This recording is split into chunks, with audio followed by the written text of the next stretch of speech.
F4. Hey, man, I gotta know. What are they biting on? The end of my line. Here, try one of these finesse crawlers from D&D.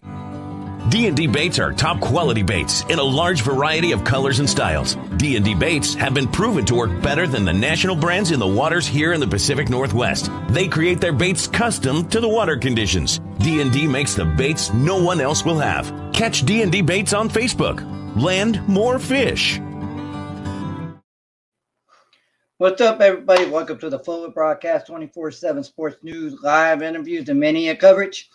I'd like to thank everybody that's helped sponsoring my show. As you see, D&D Baits makes custom baits. If you guys got any interested in buying baits, just contact him. I'll give you more details later. But right now, we're bringing up Street Beef fighter Christopher Steele. Let's bring him on here. Hey, can you hear me? All right. How you doing today? It's another day in paradise. How are you? I'm all right. I'm just getting a lot of people messaging me about football right now. I bet. So who you picking to win today? Because I'm a Dolphins fan and I can't stand Tom Brady. I'm going for the Buccaneers. Plus, I mean, as you were, not my Buccaneers, the Chiefs. Plus, one of my trading partners, he's a big Chiefs fan. So shout out to Andrew, the Beast Whitney. He's a big Kansas City fan. So I'm going for Kansas City today. Same here, man. All right, so let's give us a little detail about before we start your ask question about career stuff. How did you get into the fighting sports that what you're doing today? Oof. Long story short, I've been doing martial arts since I was about 7. My dad, I was one of those kids that couldn't sit still in class, always couldn't stay out of trouble. So my dad wanted to put me in some discipline. So he put me in, karate, like, Kempo karate, Taekwondo, Sunuka Jiu-Jitsu. But unfortunately, back then, it was like all about, McDojos, just making money and not really teaching the kids anything. Then I got into high school and I started wrestling. And that's pretty much where it took off. I won a state title in wrestling and for the state of Florida in 2001. Then when I joined the United States Marine Corps, we had what we call a Marine Corps martial arts program. And that's pretty much where it took off, because then I started rolling with guys, started sparring with guys, and then it just developed from there. I started training with guys in Tallahassee, Florida. Then I moved back down to South Florida, and then I eventually started training with the American Top Team, and it's been nonstop since. So then you got into Street Beef. So what is it like to be with the family like Street Beefs and fighting for their promotion? I'm gonna be frank. Like, I have nothing against. I'm not saying anything bad about any one organization. It's just, as a fighter, you kind of just take it like you just go with the flow. I mean, I don't see anything wrong with Street Beefs. Face is a great guy. Corey's a great guy. Sunshine, they run a great organization. But I know that, God forbid, knock on wood, I decide to stop fighting today, they're gonna keep on without me. So I don't take it personal. I don't take anything to light. I just take it as they're doing them, they're doing me, and as long as they're not doing wrong by me, I'm not going to do wrong by them, and vice versa. So far they've been great. Sunshine has been great. Face has been good. Face tried to because right now I'm in Texas doing something for the military, so I wanted to take a flag with me to show some military love to Street Beefs, but unfortunately with the coronavirus and everything going on with the mail, I didn't get the flag in time. So it is what it is. But for overall, it's been a very positive experience with Street Beefs. I mean, I fought in different organizations. I fought in Cage Titans, Island Fights, Fight Time Promotions, Reality Fighting, RFC, Combat Night. I've competed at IBJJF, UAE JJF. So I've been in a lot of organizations. So it's been positive with Street Beefs. So I've noticed somebody just showed up on your live feed, Casey Thomas. So I take it you're a coach. So what is it like to coach a lot of students and giving them, let them learn how you fight in the MMA or Jiu-Jitsu or whatever you coach them? Well, I would never call myself a coach because I'm not a master. I'm not super proficient to say that I master at this art. I just give advice when I can, and if people take it, great. If people don't take it, no big deal. I don't take it personal. I'm the type of person that, especially with my experience, being both a boxer, MMA fighter, a jiu-jitsu practitioner. Um, Unless you're a big name, nobody shows you love. I mean, I've seen it firsthand where even at America Top Team, we had guys that fought in Pride, guys that fought in organizations in Japan, Bellator, all that, and all it matters is money. So just as quickly as they show you love, and just as quickly they'll show you out the door. So to me, I always try to like instill what I try to be like the person that didn't show me anything. Like I try to help out, try to give advice, try to get fitness, nutrition, even as something as business. I mean, I hate to say it, but the fight world, it's a business. Like Dana White says, when people talk about like teams like America Top Team or Jackson Wink, oh, we're family, we're this, blah, blah, blah, blah. And, part of my French, Dana White said, baloney. It's a business. Don't kid yourself. It's a business. And so, I try to, I don't go out of my way for anybody. But at the same time, if someone calls me up and says, hey, listen, Maluko, can you help me out? Hey, Maluko, what do you think of this? I'll give my 2 cents without overextending myself. So it's all about, it's a learning process. Even myself, I don't ever stop learning. So you're talking earlier that you were in the military. Were you ever stationed out in Quantico? No. Chronologically, I was in 29 Palms, California, Camp Lejeune, Okinawa, Japan, and even there, I did on little exercises in different countries. So I just moved from South Florida to the DC, Maryland, Virginia area because of a job with the federal government. And it's opened up a lot of possibilities for me as far as like employment. And now I'm serving again, this time in the Air National Guard. But that's how I ended up here. And actually how I found out about Street Beefs was because I had a coworker. He saw my cauliflower ears. He started talking trash. And he was all like, oh, I bet you won't do this. And he showed me a video of Street Beefs. And I'm like, and I'm the type of person that don't ever tell me, oh, bet you won't. I'm the hold my beer. Yeah, I am. So I said, I'll do it. So I just got to find out where it was. And the first time I fought was when we were at Neutral Corner because it was cold.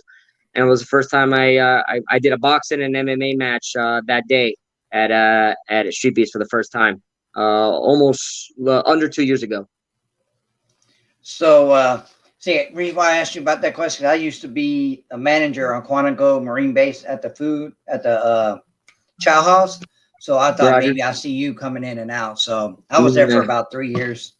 So that's the reason why I asked. So how many fights have you had with Street Beefs so far? Real quick in my head, I am right now. I think I'm 2-1 in boxing, 3-1 in MMA, and 1-0 in jiu-jitsu. So let's see, add the 3, carry the 1. Let's see, that's 4, 3. I've got 8 fights in Street Beefs. So what do you feel about the competition that Street Beef has? I know most of it is some of the fights are people that have beef with other people, and some of them are just like qualified fighters to fight against you. So how's the competition coming around with you at that weight class you're in? Well, that's the thing. I don't really have a weight class because, I haven't really been training. I haven't trained legitimately in 2 years. I just been like, Sunshine says, who wants to fight? I'll fight. And I show up. I mean, I'm working a federal job, I'm working 12-hour shifts. And on top of that, so I don't really get any training in when I can, as much as I like to. And I gotta give props to the Street Beefs family. I like what the original concept of was, guns down, gloves up. I think the internet, the social media has made too many people brave, too many people, part of my French, keyboard badasses. And you know, I'm old school. You know, you got beef, bring it. You know, so I like that concept, and it just so happens that it opened up an opportunity for people to just, you know, show their skills. Um, I got my eyes. I've been watching people. I was watching M Num Warrior. I was watching Reckless Rico. I was watching Joshua Beach, whatever his name is. Those guys, those guys are tough. Baby Hulk, not bad. It's just, you know, it's tough to say, you know, because everybody can act like, say, yeah, you know, they this, they that, you know, and you know, it's a different story when you actually step in the ring and you're actually, you know, throwing gloves, whether it's boxing or MMA. There's been twice where I've underestimated my opponent, Paulie Walnuts and Jay Money. They took it to me, and it made me, you know, humbled me, and I was like, dang, you know, like I underestimated them. Um, and it happens, you know, it is what it is, and you learn from your losses. Uh, but for the most part, it's tough to say because, you know, you got people that are like sandbagging, you know, or, you know, they hear this person's got X amount of fights, and, oh, I don't want to fight. Da, da, da, da. It's like, come on, bro. Right. Like, so you know, I just have a person, you know, people have been talking about me, and I just like, you know, listen, you know, I'll fight whoever. You know, my biggest guy, I think, was Smoke. Smoke was like, Jesus, I'm 5'4". And this dude had to be at least almost 6 feet tall. And him and I, we went at it for 3 rounds, and in the sand. It was a sucky day, like for both of us. Um, so I really don't have weight class. I just show up, I weigh in. Okay, hey, I tell Corey and the guys, hey, I'm weighing this much, and they're like, you two together, and I fight them. It is what it is. So So you take that training from the military. See, I was raised in a military family all my life. So all the training that they do, preparing, you know, for war or whatever you got, do you take that training in the military and stuff helps you with that experience? it depends on the situation. Like if you're like I said, like I thought, I'm not gonna lie, I was that gung ho Marine that thought I was, you know, hot stuff and all that. Can't no one touch me and all that. And that's why now I'm telling guys now, there's always someone better than you. There's always someone badder than you. So don't act like you're badder. I mean, as a state champion wrestler, I thought I was tough stuff. And then when I was in the Marines, I thought it was tough stuff. And then when I started doing MMA, I thought it was tough stuff. And then I started doing jiu-jitsu, and I thought it was tough stuff. And then sure enough, as soon as I started thinking I was hot stuff, bam, someone came around and just made me, you know, eat my words and gave me a slice of humble pie. So it depends on the situation. Like, you know, so it's all about respect. And, and that's why, like, I don't know, it's tough to say, you know, I'm not gonna lie, I have confidence. I can handle a situation, but you know, at the same time, when a situation arrives, you know, there's a lot of variables and you never know. So it's tough to say. That's true. That's true. So, what if you were to get back? I know you've been busy with the military and the federal job and stuff. Would we be able to see you back in Street Beats fighting another one, or you Oh, retired and got? yeah, I just fought recently in January. I did a box. Well, actually, I went out there to do MMA, but it was just a nasty, nasty, cold mess out there. And you know, props to Face and all them for trying. But I ended up just doing a boxing match, and even then, boxing is not really my thing. But I'm not. I have mad respect for boxers. It is a sweet science. It's not something that anybody can just jump in a ring and do. But for the most part, I'm right now. I'm doing cardio. I'm doing strength training. I'm doing a little bit of high intensity interval training now. Where I'm at here in Texas, I found a jiu-jitsu academy, so I plan on checking them out. So it's not that I won't be fighting. I've been pretty consistent in my fighting with Street Beefs. As soon as I come back to the DC, Maryland area, Virginia area, I plan on fighting again. And you know, trying to, you know, raise my name up and all that, because you know, unfortunately the YouTube commenters are brutal. And according to them, I'm junk, I'm garbage. I don't know what I'm talking about, but I don't know what I'm doing. Whether it's boxing, MMA, I'm just straight garbage. So it just, I'm not gonna lie, it's just I just want to like just get better and put my name out there as anybody does. So with you bringing that up, I've noticed that YouTube has a lot of street beef videos out there, and there's been a lot of haters. People are gonna hate on you, like they hate on me because of my show, because I'm a really small show. But like I tell people, my show is about getting your name out there, helping fighters tell their stories and how they got there and everything. So I don't worry about the haters anymore like I used to. So you're gonna get that. So what is it like to have those people making comments like that you say, you know what, you're not in the ring, you're not fighting on the yard, you're not doing this, so how do you know that I'm trash? Won't you come in the yard and see what it's like? Well, with that, I wouldn't care what they say if it was just them talking trash. I'm like, let them talk. They got nothing better to do. They're probably some guy, in his mom's basement who, will not inspire to anything, My I guess you could say my little pet peeve with the YouTube commenters is unfortunately social media they make or break a person. I mean, look at what happened with Paige Van Zandt. Paige Van Zandt was nobody I think she was Invicta. And she shook her little tush on Instagram, and boom, she got a Reebok deal, and boom, she's in the UFC. And no, I mean, I'm sorry, it's not like she got into the UFC or got the Reebok deal because of her skills. She got it because she shook her butt and sex sales. Same thing with Conor McGregor. Same thing with Chael Sonnen. Same thing with Floyd Mayweather, Adrian Broner. You got guys out there that talk trash, get they use social media to their advantage, and it's smart. I'm not hating on it. It's the truth. But let's be real. Like, would they really have gotten the fights, or would they have gotten the attention that they did for not their either haters or their fans? I mean, I think that's a couple reasons why, for example, Emnom Warrior got, his sponsorship by Anthony Pettis was because the fans liked him. And unfortunately, it's what matters. It's what drives the, the views. It drives the likes. It drives everything. It drives the shares. It's a crappy concept, but it is what it is. And so, the more, I guess you could say, then I guess, if you can't beat them, join them, So here I am.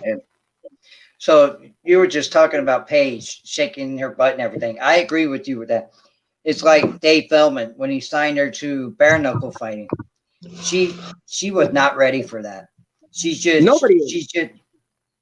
go ahead. Here's the thing. I got a jiu-jitsu training partner here in the DC, Maryland, Virginia area, and we both agree that bare knuckle boxing is like one. I mean, if you ask a real boxer what they think of bare knuckle boxing, then they're gonna tell you they're stupid. I mean, it's dangerous. It causes problems. We already know how traumatic brain injury from regular boxers. We've seen it in many boxers and MMA fighters that end up having psychological problems later on, where they end up either mood swings. It's just the brain is very dangerous. So that's why as much as we don't like guys like Floyd Mayweather, the guy's gonna live for a while and not really have any brain damage versus like Muhammad Ali or any of the other boxers that just, as much as we love watching their fights, you got to be smart. Especially me, I got a family to take care of, so bare knuckle boxing. I mean, it's great. It's pleasing to the crowd, but at the same time, and as you notice that it's all people who they're pretty much at the end of their career. You don't see any up and comers, in bare knuckle boxing. You see a lot of like guys that UFC doesn't want them, Bellator doesn't want them, Pro Fight League doesn't want them. They're at the end of the contract. So hey, let's get bare knuckle boxing comes in, and now it's their last chance. It's get mad at me all you want, but that's the truth. There gonna be a lot of people mad, but I agree with you with the psychological getting head damage to your brain with the knuckles. That's something that will happen in the future with a lot of people getting their heads banged by knuckles. So that's something I couldn't do. If you can see my forehead right here, I split my head open like 2 months ago, and I got a soft head, so I wouldn't last long. So what were you gonna see from you in 2021? We're gonna see a lot more fights with you, maybe a few while you're still in the military. That's the thing. Um, there's a lot of things up in the air that I can't really talk about at this present time. As much as I want to do a lot of stuff. It was up to me. I'd be training, 3 times a day, 6 days a week. I'd be traveling, like I've got a buddy of mine, Ben Stark. He's a great coach, great training guy, Brazilian Jiu-Jitsu black belt. He was telling me, bro, if you want to get your Muay Thai good, go to Thailand for like a month. He says a month, your Muay Thai would get dangerous. Okay. There's a bunch of jiu-jitsu gyms that I would love to like train with. I would love to check out Atos Academy. I would like to go back and train in South Florida. The few like Wagner Rocha, Master Carlos Holison. There's a bunch of guys out there that I would love to train with. Even boxing, I would love to train with, like, for instance, Dia Davis, Milton LaCroix. I mean, there's some coaches out there that I would love to like just pick the brain and learn from. But at the same time, my fulfillment to do duty and is first. Taking care of my family is first. So as much as what I want is one thing. So we'll just see what happens, and if I get a chance, trust me, I'll be running. I'll be in the yard. I'm sure Sunshine will give me updates on that one. Can't wait to watch. But anyway, man, I really appreciate you being on my show, and thank you for serving our country. I've been in the military family for a long time, and what you guys do for us, appreciate it, man. You stay safe and be strong. Definitely. Thanks for having me. Oh, you're welcome, man. You're telling it like it is. I like that. I love to have you on my show again, man. Thank you for being on the full broadcast. No problem. All right, guys, you heard it from Christopher Steele, telling it like it is. He's in the military. He's in the Marines. He's over in Texas. He's been serving military, and he'll get a fight when he's ready. But like he tells you, family comes first. He's got to do what he got to do to take care of his family. But he's willing to get back in that yard and scrap with somebody. So keep an eye on Christopher Steele. We'll see him soon, hopefully. Thank you for serving our country, man. Be safe out there. All right, guys. I want to thank everybody for being on my show. And my sponsors, I want to bring them out real quick. Thank them. Steve Tyson, the Hitman. Let me get this off real quick. Steve, I don't know how that got up there. All right, there we go. Steve Tyson, the Hitman. Been helping me getting fighters on my show, letting them tell their stories and everything. And he's been helping me over a year and a half. I appreciate your hard work and helping me getting fighters on my show. I'll be talking to you very soon, sir. Thank you for your sponsor and helping me out. Next, we have Unique Craft by Eve, Evelyn Washington, who personalizes gifts and craft. She makes hats, mugs, wine glasses, shirts, you name it. If you want your wife's name, your name, your kids, your family picture on those, she would be glad to help you out and get those done for you. If you can see her email and her website right here, phone number and text. Check it out. If you look up here on my background, you'll see most of the stuff she made right here. You got the beer mug, the wine glass, my coffee cup, which I use every day, is in the kitchen. The handkerchief back there, the sign, a flag. You guys get a lot of stuff made. If you guys need some flags made, she could do that too, hanging out in your front yard or whatever.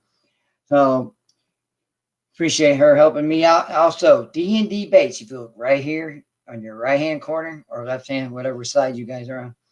D&D Baits makes some good custom baits. He makes glow-in-the-darks, all different kinds of colors. He even makes candy baits. Check his website out. Order some baits. Let's go fishing, baby. So thank you for watching a full broadcast, 24/7 sports news, live interviews, and mania coverage. I'll see you guys later in the week. Thank you. Have a good day.